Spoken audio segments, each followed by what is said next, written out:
Olá, tudo bem? Aqui é o professor Sérgio Sintra. Eu sou professor de linguagens há 38 anos e vou conversar com você a respeito dos principais assuntos cobrados no Enem.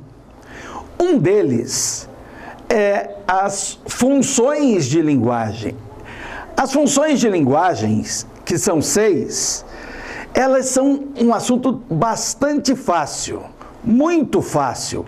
Porém, há um problema. Por ser talvez muito simples, para a gente não prestar atenção, às vezes erramos questões que não deveríamos errar.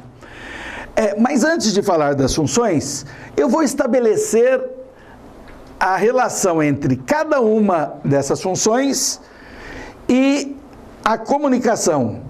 Primeiramente, vamos dizer o seguinte: você tem um emissor, você tem um receptor. Entre esse emissor e esse receptor, você pode centrar o seu discurso no referente, ou no canal de comunicação, ou privilegiar a mensagem, ou até conversar sobre o próprio código.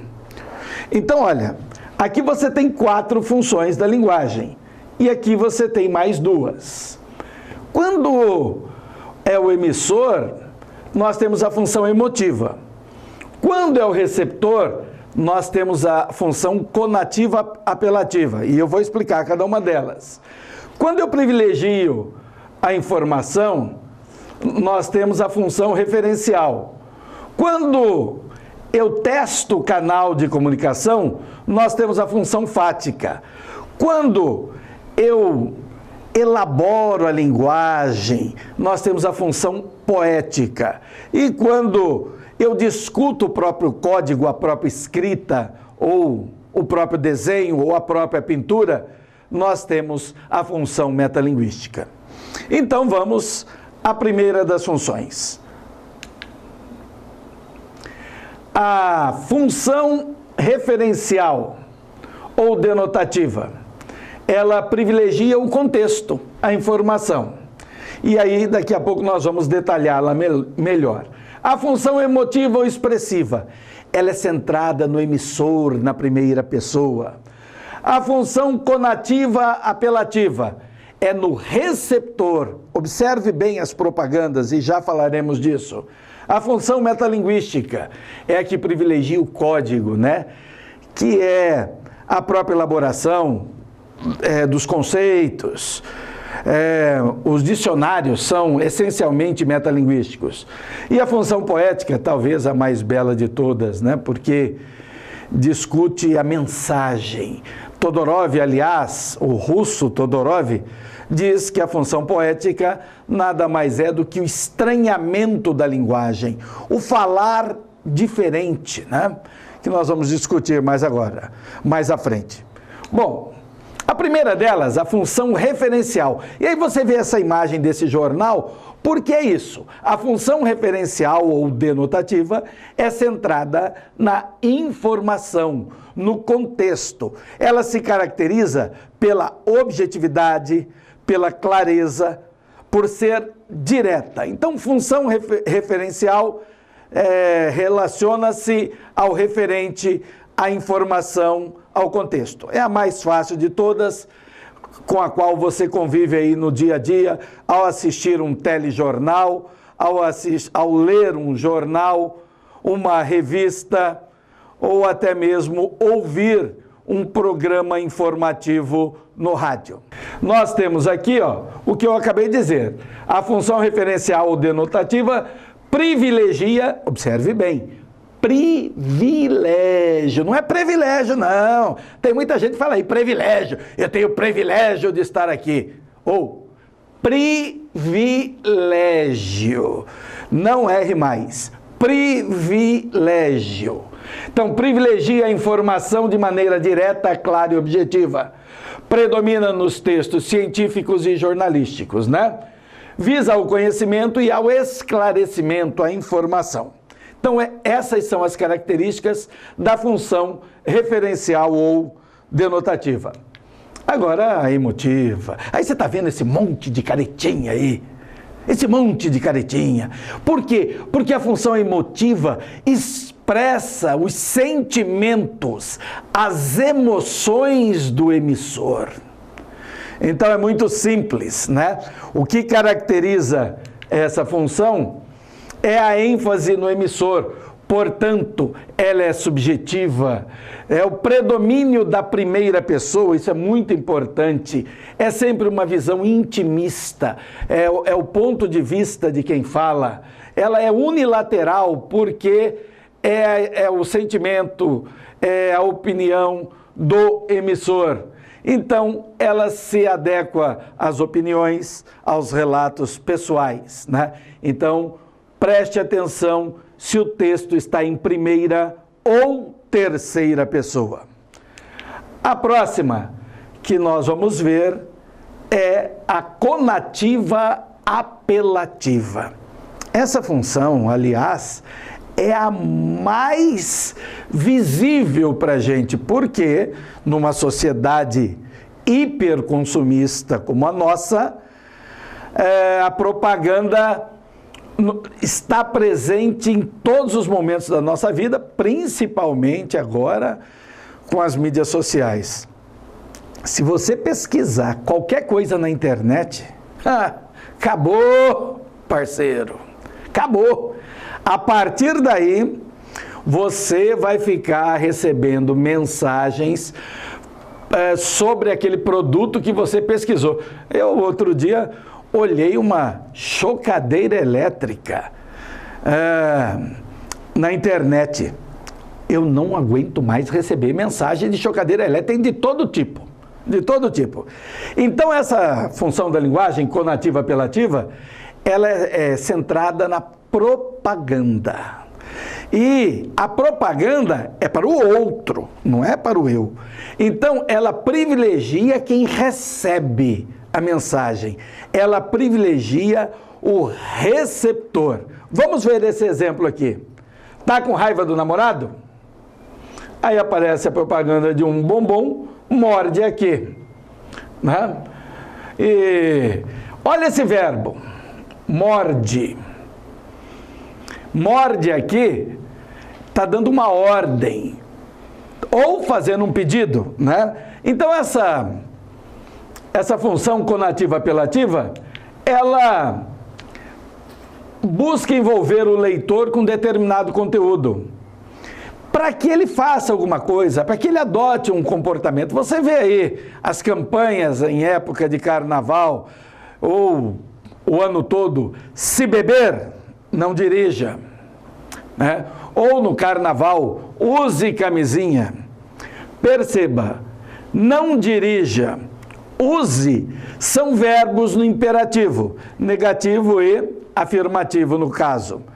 Então, o que caracteriza essa função são os verbos no imperativo, mas nem sempre. Às vezes, a propaganda tira esse tom muito apelativo, mas você percebe ao ler que está sendo direcionada para o receptor, né?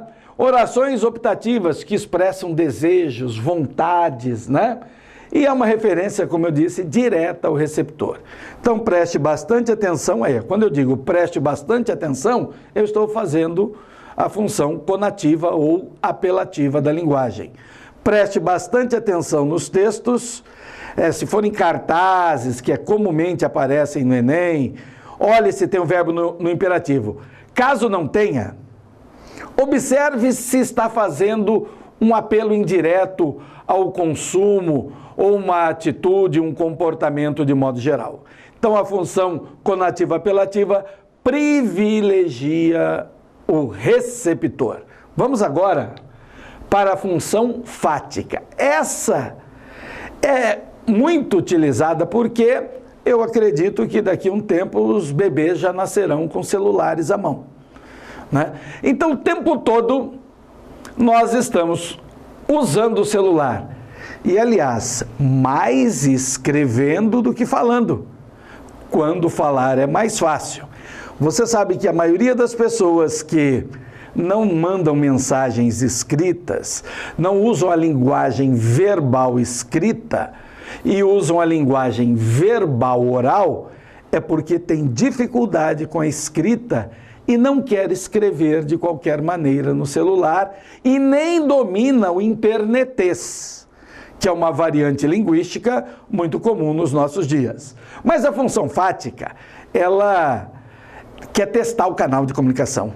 Ela quer saber se quem está do outro lado está realmente recebendo a mensagem e compreendendo aquela mensagem. Por isso que nós dizemos, como o Calvin aqui: oi, eu, Calvin, como vai? Belo dia lá fora, não é? IEP. Ou se eu suponho que você deve estar pensando, porque eu liguei. Pois é, no primeiro e segundo quadrinho ele não falou nada. Ele não falou nada. Ele está lá. É igual o Paulinho da Viola tem uma música chamada Sinal Fechado, lá dos longínquos anos 70, quando os carros ainda não tinham ar-condicionado e as ruas não eram tão violentas. Então as pessoas andavam pelas cidades com os vidros dos carros abaixados, e era comum se conversar no trânsito, especialmente quando acontecia um sinal, né? Quando fechava o sinal. E aí o Paulinho da Viola teve a grande sacada de escrever a letra de uma música chamada Sinal Fechado, que dois carros se encontram no sinaleiro. E você não acredita a poesia que ele fez ali. Imagine dois amigos que não se veem há muito tempo e um olha para o lado e vê o outro parado no sinaleiro, né, no semáforo, e ali um diz para o outro: olá, como vai? E outro olha e fala: eu vou indo, e você, tudo bem? Tudo bem, vou indo em busca do futuro. Pois é a pressa dos nossos negócios. E aí eles começam, é um diálogo entre dois motoristas amigos que não se veem há muito tempo. Ficou uma maravilha. E eles não têm nada para dizer um para o outro porque eles não se veem há muito tempo. Então essa conversa que não diz nada, que apenas linka uma pessoa a outra, ela serve para testar o canal de comunicação e é conhecida como fática. Bom, nós vamos agora mostrar alguns exemplos da fática. Por exemplo, o telefone, né? Tocando aqui, vamos ver essa tirinha aqui. Trim, trim. Aliás, essa figura, trim, trim, como é que se chama? Lembrou-se? Onomatopeia. A onomatopeia é a imitação de sons. Alô? Tudo bem? Tudo bem, e você? Bem, E aí? Após eu que desligo o telefone, ou então você, tudo bem, tudo bem? E elas não falam nada. Gu, gu, gu, dá, ha, ha. E a outra fica sem entender. Ora, só estavam passando um trote, fazendo uma brincadeira, ou querendo apenas falar com outra pessoa. Então a função fática, ela tem ênfase no canal. Ela é entendida como um rumor, um ruído na comunicação, né? Vem testar o canal de comunicação, avaliar o nível de entendimento. O professor usa muito a função fática. Quando ele diz assim: estão entendendo? Não é? Bem, presta atenção. Isso aí é fático. A próxima é a metalinguagem. A metalinguagem talvez seja a que tenha maior incidência no Enem, porém os alunos não percebem isso. Então vamos aprender para não termos esse problema. Olha aqui, vou fazer uma metalinguagem. Quase. Pronto. Olhem bem essa tirinha do William Rafael da Silva. Aqui o macaco está desenhando e dizendo que vai fazer uma metalinguagem. Quase, porque está quase pronta. À medida que ele reproduz na tirinha as mesmas imagens que estão no quadro, ele terminou por fazer uma metalinguagem.